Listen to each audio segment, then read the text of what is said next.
Nil, jadi proses mencari Tuhan itu seperti apa, Nil?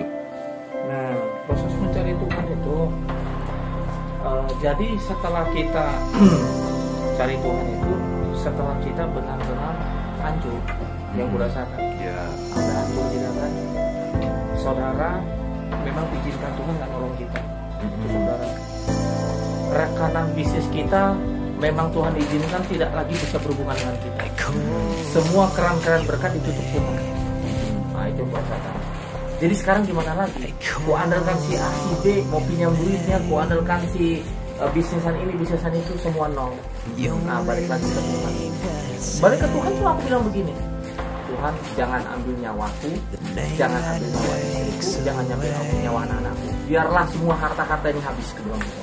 Karena bagaimana ya? Kau bayangkan aku tadinya punya bisnis yang sudah jalan, punya rentalan mobil, punya jemputan sekolah BPK penabur, dinolkan Tuhan dengan cara gimana? Yaitu Tuhan buat banyak aja masalah, artinya Tuhan datangkan semacam belalang pelahap. Ya artinya gini, supir kita mobil dipakai tabrakan, dia kan ada yang ikut jemputan nggak ngebayar. Ya kan, kita mau bayar cicilan nggak ada jalannya. Nah, akhirnya semua itu nggak bisa nggak bisa seimbang kan. Satu mobil itu mulai kita jual, usaha itu udah mulai mandek, nggak ada yang lagi manggil kita, halo Pak Daniel, ini tolong perbaikin mobil, halo, nggak ada. Akibatnya apa? Yang ada di rumah kita jualin buat petani itu, buat petani pegawai keluar. Mobil kembalikan ke leasing. Berapa lama itu proses itu? Yang paling yang dirasakan sama Tuhan, terpujilah Tuhan, 2011 sampai 2013. Ya, 2 tahun lebih. ya. Dan di situ cuma aku berdoa, aku bilang Tuhan, aku membujuk hati Tuhan itu seperti seorang bapak, seorang anak ngebujuk bapaknya. Jadi aku bujuk terus hati Tuhan dengan cara bagaimana? Ya aku berdoa, aku bersikap lebih dekat dengan Tuhan. Caranya aku bersikap dekat dengan Tuhan ini. Aku ikutin persekutuan doa. Di situ aku dikuatkan gitu. Yang tadinya sudah hancur, mau kemana lagi? Dekat dengan persekutuan doa, termasuk di bangun doa yang bawa aku. Maka apa yang kau sombong? Udah sekarang itu Yesus. Nah udah, Yesus itu yang kebetulan tanggal dulu gitu kan. Yang dulu kurasakan pokoknya semua itu ajaran Tuhan itu tidak mengenakan lagi ya nafsu kita gitu.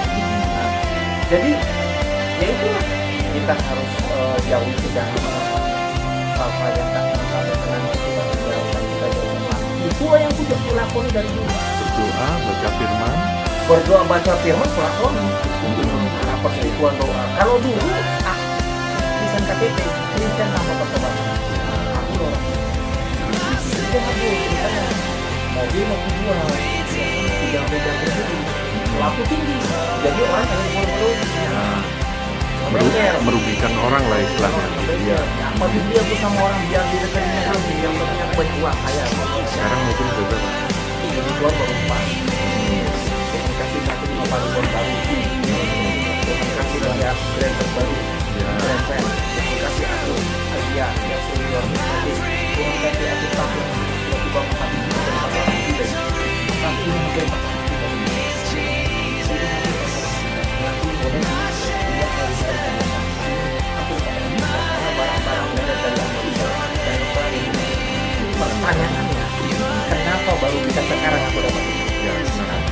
Karena janji Tuhan ya kan gini, Tuhan itu dalam firman-Nya bilang begini, Tuhan malah kadang bersedih kalau hukuman itu sudah sempat terlanjur dilaksanakannya.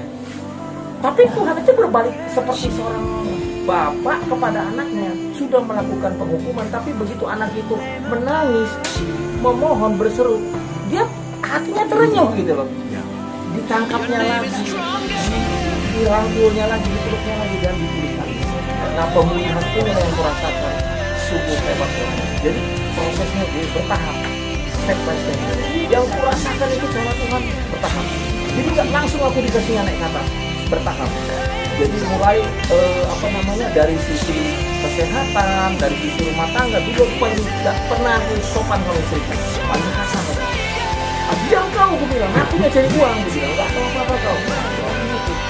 sekarang bagaimana waktu saya masih tadi sama istri, bukan sama keluarga saya, sama siapapun aku sayang. Nah, kalau dulu egois, bagaimana caranya aku cepat sayang? Kalau sekarang mikirkan orang, penuh kasih, memikirkan orang. Hidup kita itu bagaimana jadi berkah, memikirkan orang lain. Pergumulan pegawai, pergumulan teman-teman. Jadi kita itu pikirkan, bukan setanggaran kita kayak sosok, bukan. Pada saat ini, bro, ini bro, ya, bantu aku juga. Ah, memang ada padaku. Bantu aku. Nah, itu bang. Kalau dulu mana mau aku? Gak ada uang. Padahal ada. Nah, sekarang di bisnis pun yang namanya merugi itu bukan hal yang aneh lagi buat aku. Ya udah, orang nipu aku 5 juta, 15 juta, 20 juta, ganti metiknya. Habis itu dia janji nanti kubayar, nggak dibayar. Ya udah, nggak aku tagih. Tapi hebat Tuhan Yesus.